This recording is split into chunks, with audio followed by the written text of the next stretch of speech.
ধর্মীয় যুক্তি এবং তর্কে আমি জিতে গেছি। এটাই আজকের ভিডিওর আলোচনার মূল বিষয়বস্তু। আলোচনাতে যাওয়ার আগে আমাদেরকে জেনে নিতে হবে যে ওপরওয়ালা কি সত্যিই আছে, নাকি মানুষের কল্পনা এবং ভয় থেকে ওপরওয়ালার সৃষ্টি।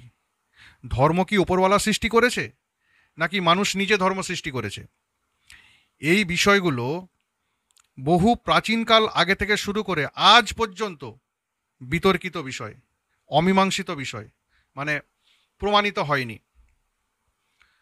এর পেছনে যুক্তি, পাল্টা যুক্তি, তর্ক, পাল্টা তর্ক চলমান। আস্তিক ব্যক্তিরা বিভিন্ন রকমভাবে মানুষকে যুক্তি দিয়ে বোঝানোর চেষ্টা করেন যে ওপরওয়ালা বলে কেউ একজন আছে, তারই অলৌকিক শক্তির মাধ্যমে এই পৃথিবী চলছে। তিনি যদি না থাকতেন তাহলে পৃথিবী প্রায় অন্ধকার হয়ে যেত। উল্টো দিকে যারা নাস্তিক ব্যক্তি, তারা এই যুক্তিগুলোকে খণ্ডন করেন। তারা পাল্টা যুক্তি এবং তর্ক করে মানুষকে বোঝানোর চেষ্টা করেন যে ওপরওয়ালা বলে কিছু নেই, সবটাই লৌকিক, অলৌকিক বলে কিছু নেই, পৃথিবী তার নিজের নিয়মে, প্রাকৃতিক নিয়মে চলছে, আর ধর্ম মানুষের সৃষ্টি। তো আমি যেটা প্রথমে বলছিলাম যে ধর্মীয় যুক্তি এবং তর্কে আমি জিতে গেছি, এরকম ধরনের কথা কারা বলে? ধরুন আমি একটা এরকম যুক্তির পোস্ট সোশ্যাল মিডিয়াতে দিলাম, দেখবেন কিছু ব্যক্তি আছে তারা দুটো কমেন্ট করলো।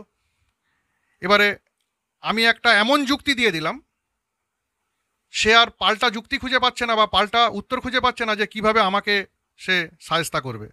শুরু হলো ব্যক্তিগত আক্রমণ, সেটা নিয়েও যুক্তি দিতে শুরু করলাম।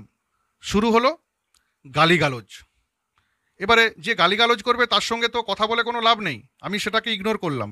কিছুক্ষণ পরে মেসেজ এলো, এই তো দাদা চুপ করে গেলেন, তার মানে আপনি হেরে গেছেন, ইমোজি দিচ্ছে, আমি জিতে গেছি।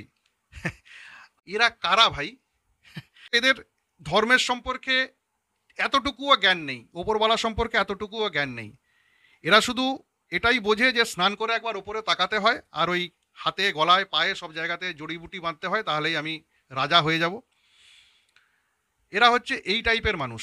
আরে মূর্খ, এই যুক্তি এবং এই তর্ক দীর্ঘদিন থেকে অমীমাংসিত। তুমি আমাকে দুটো গাল দিয়ে জিতে গেলে। যারা প্রকৃত যুক্তিবাদী, সে আস্তিক হোক বা নাস্তিক, তারা কোনোদিনই বলবে না যে আমি জিতে গেছি। এখন আমি যদি তর্ক করতে শুরু করি এই বিষয় নিয়ে, তাহলে আদি অনন্ত কাল চলে যাবে, তবু তর্ক চলতে থাকবে। ভিডিও শেষ করছি। জয় ভারত।